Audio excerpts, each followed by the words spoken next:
La première partie, il faut que je me présente. Il faut que vous sachiez un petit peu qui je suis. Donc, je vais simplement vous dire que j'ai une formation de médecin clinicien en endocrinologie au départ.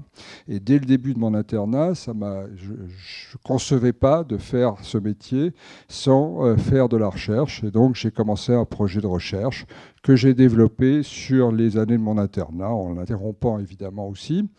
Et puis, je suis parti ensuite aux États-Unis pour faire un postdoc, pour apprendre en fait les techniques de biologie moléculaire qui débutaient, je ne vous dis pas, c'était il y a quand même une bonne trentaine d'années.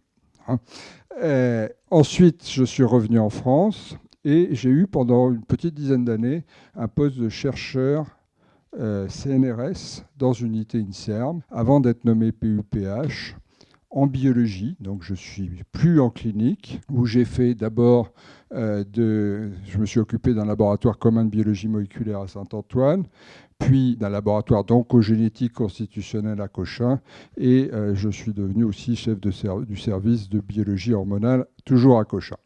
Parallèlement, j'ai fait de l'enseignement, de biochimie, de biologie cellulaire au cours des 10 dernières années, et j'ai toujours pensé que les médecins, les pharmaciens pouvaient, ils ne doivent pas, ils peuvent être formés à la recherche et que c'est un élément tout à fait important de leur formation, que cette formation MD-PhD, pour ceux qui voulaient, était essentielle, dans la mesure où j'ai vu la formation scientifique des médecins au cours des 30 dernières années, j'ai vu le meilleur, mais j'ai vu aussi le pire.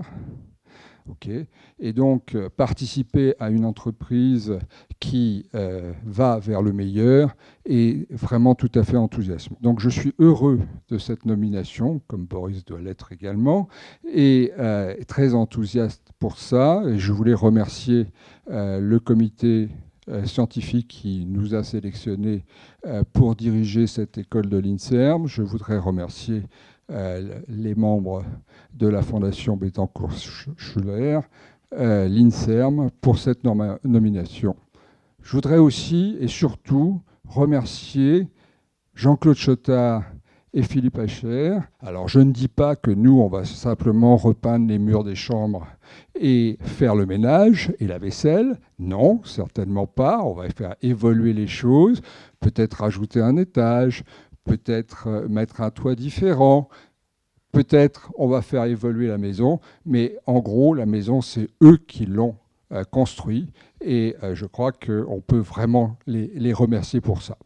Alors, je voudrais surtout insister sur un projet qui me tient à cœur et que Jean-Claude a déjà évoqué, c'est ce projet de créer des postes de chef de clinique assistant recherche à temps de recherche protégée. J'y ai travaillé pas mal cet été, j'ai rencontré pas mal de monde. On a fait tout un projet qui est maintenant bien construit, qu'on va aller défendre. Vraiment, notre objectif est que la première promotion puisse prendre ses fonctions en 2017. 2016, c'est un peu court pour le 1er novembre, mais 2017, c'est absolument impératif. Et donc, on va chercher tous les moyens pour pouvoir faire évoluer ça. Je voudrais terminer en disant une dernière chose qui s'adresse à vous tous. Nous sommes là, enfin en tout cas moi, je pense que Boris dira la même chose, nous sommes là pour vous. Nous sommes là avec vous. Notre porte est ouverte en permanence. Notre volonté, c'est de pouvoir être à la disposition de chacun d'entre vous quand vous en avez besoin, et même quand vous n'en avez pas besoin si vous le souhaitez, pour pouvoir répondre à vos questions et pour pouvoir vous aider dans ce parcours. Nous savons que ce parcours est long, parfois difficile. Je vous garantis qu'il est souvent extrêmement enthousiasmant, et je pense que certains le savent déjà. On prend vraiment du plaisir, mais parfois il y a des difficultés. Notre plus belle récompense à la direction de l'école de l'INSERM, c'est vos succès, c'est vous. Donc je vous remercie et je passe la parole à Boris. Je suis directeur de recherche en neurosciences à l'École normale supérieure. Je travaille sur la transmission synaptique, les mécanismes d'apprentissage, et les techniques sont surtout l'électrophysiologie, in vitro, in vivo. Peut-être plus pertinent, c'est comment j'y suis arrivé. Donc en fait, comme vous, j'ai commencé par des études de médecine, premier cycle, en Angleterre. Et comme vous, j'ai arrêté pour faire une science de manière un peu plus scientifique que ce que j'avais eu jusqu'à là. Et donc moi, j'ai suivi la voie 2, c'est-à-dire j'ai enchaîné avec une thèse. Et ensuite, il y a une petite ratée, c'est-à-dire que je ne suis pas revenu à la médecine. Donc je me suis consacré à temps plein à la recherche. Donc je ne suis pas un très bon exemple. C'est un extrême des issues possibles peut-être du programme. Après ma thèse, je suis venu en France. Je suis resté fidèle à l'esprit de l'école de l'INSERM parce que j'avais une certaine affinité pour les sciences exactes. J'ai obtenu une licence par correspondance en mathématiques, en fait, ce qui me permet aujourd'hui, dans ma recherche, de collaborer de manière soutenue avec des collègues qui sont en physique statistique, des théoriciens, à l'ENS.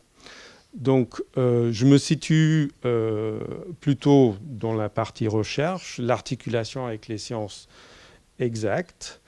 Alors, quelle vision, quel programme pour l'école de l'INSERM?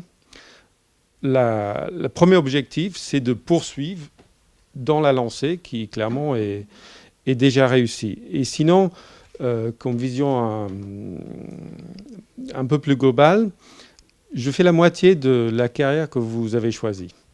Et déjà, j'estime que c'est plus ou moins un temps plein. Il va vous manquer du temps, c'est clair. Je pense que Jean-Claude l'a dit, tout le monde est au courant.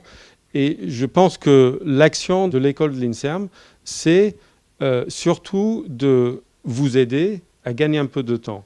Donc, de créer des cours, de contenu, des formations qui sont, par exemple, adaptés à votre formation initiale, que je connais bien.